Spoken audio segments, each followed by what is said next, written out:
Long live India-Russia friendship. रूस ने एक ऐसा वीडियो जारी किया है जिसे देखने के बाद एक एक भारतीय का सीना गर्व से चौड़ा हो जाएगा। रूस के अंतरिक्ष यात्रियों ने इंटरनेशनल स्पेस स्टेशन में भारत का झंडा उठा लिया और उसके बाद एक धमाकेदार बयान दे दिया। इसी के साथ रूस ने एक और बड़ा ऐलान करते हुए कहा है कि वो किसी भी कीमत पर भारत तक सीधी ट्रेन चलाना चाहता है, फिर चाहे वो ट्रेन पाकिस्तान से ही होकर क्यों ना गुजरे। रूस की इस ट्रेन का पूरा खेल हम आपको आगे बताएंगे, लेकिन सबसे पहले देखिए कि रूस ने भारत का नाम लेकर अंतरिक्ष में क्या कहा है। दरअसल इंटरनेशनल स्पेस स्टेशन में मौजूद रूस के 3 एस्ट्रोनॉट्स ने तिरंगा उठाकर भारत को स्वतंत्रता दिवस की बधाई दी है। रूस की इस महिला एस्ट्रोनॉट ने बताया कि 1975 में जब भारत ने अपनी पहली सैटेलाइट आर्यभट्ट को लॉन्च किया था, तब हमने भारत की मदद की थी। हमने 1984 में भारत के पहले अंतरिक्ष यात्री राकेश शर्मा का भी साथ दिया था। लेकिन आज का भारत अलग है। आज भारत अपना खुद का अंतरिक्ष यान बना रहा है, जिसे गगनयान कहा जा रहा है। आज के समय में भारत के एस्ट्रोनॉट्स शानदार हैं। इतना बोलने के बाद इस महिला एस्ट्रोनॉट ने माइक अपने दूसरे साथी तक भेज दिया। देखिए माइक किस तरह से पहुंच रहा है। रूस के दूसरे अंतरिक्ष यात्री ने भारत के लोगों को स्वतंत्रता दिवस की बधाई दी। उन्होंने कहा कि भारत अमर रहे, रूस और भारत की दोस्ती हमेशा बनी रहे। आप पहले रूस के इन दोनों एस्ट्रोनॉट्स के बयान सुनिए, उसके बाद आपको बताएंगे कि रूस जमीन पर क्या करना चाहता है। The friendship between our countries has been time tested, and space exploration is one of the main areas of our cooperation.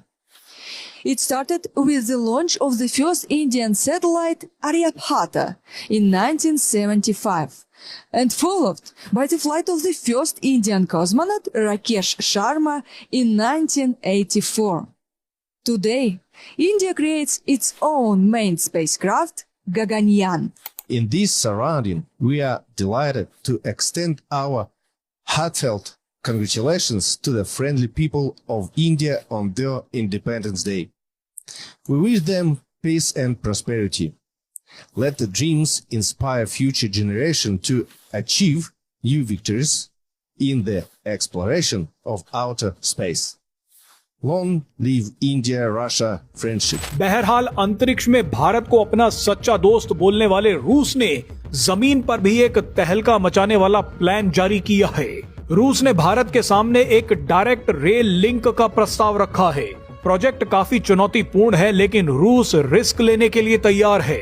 रूस के डिप्टी प्राइम मिनिस्टर मरात खुस्नुलिन ने कहा है कि हम भारत तक सीधी ट्रेन चलाना चाहते हैं, लेकिन सवाल ये है कि ये संभव कैसे होगा। रूस को भी बीच में पड़ने वाली सारी चुनौतियों के बारे में पता होगा। ऐसे में रूस इतने मुश्किल प्लान के बारे में दुनिया को क्यों बता रहा है? कई लोगों का कहना है कि अगर रूस सीधे भारत तक ट्रेन चलाना चाहता है तो एक रूट रूस, सेंट्रल एशिया, अफगानिस्तान से होता हुआ भारत आ सकता है, लेकिन इसके बीच में पीओके आएगा। इस रूट में पीओके के अलावा कई भौगोलिक चुनौतियां भी होंगी। ये पहाड़ी और बर्फीला इलाका है। हालांकि अगर पीओके भारत के कब्जे में आ जाता है तो निचले इलाकों से एक रास्ता जरूर निकाला जा सकता है। हालांकि रूस फिलहाल के लिए एक और रास्ते पर विचार कर रहा है। रूस ने कहा है कि एक संभावित रास्ता रूस से निकलकर तुर्कमेनिस्तान, फिर ईरान, अफगानिस्तान और पाकिस्तान से होकर भारत जा सकता है। इसके लिए हम कुछ भी करने को तैयार हैं। यानी रूस ने भारत को प्रपोजल देकर पाकिस्तान को भी इशारा कर दिया है कि हमारी ट्रेन भारत जाएगी और वो भी तुम्हारे देश से होकर जाएगी। अब अगर पाकिस्तान आनाकानी करेगा तो रूस के सामने एक्सपोज हो जाएगा, जिसकी पूरी संभावना भी है। अगर ऐसा होता है तो पीओके ऑपरेशन के दौरान पाकिस्तान को रूस से बड़ा झटका लगेगा, क्योंकि पाकिस्तान अगर रूस की ट्रेन को भारत तक नहीं पहुंचाएगा तो रूस भी पीओके ऑपरेशन पर पूरी तरह से खामोश बैठा रहेगा।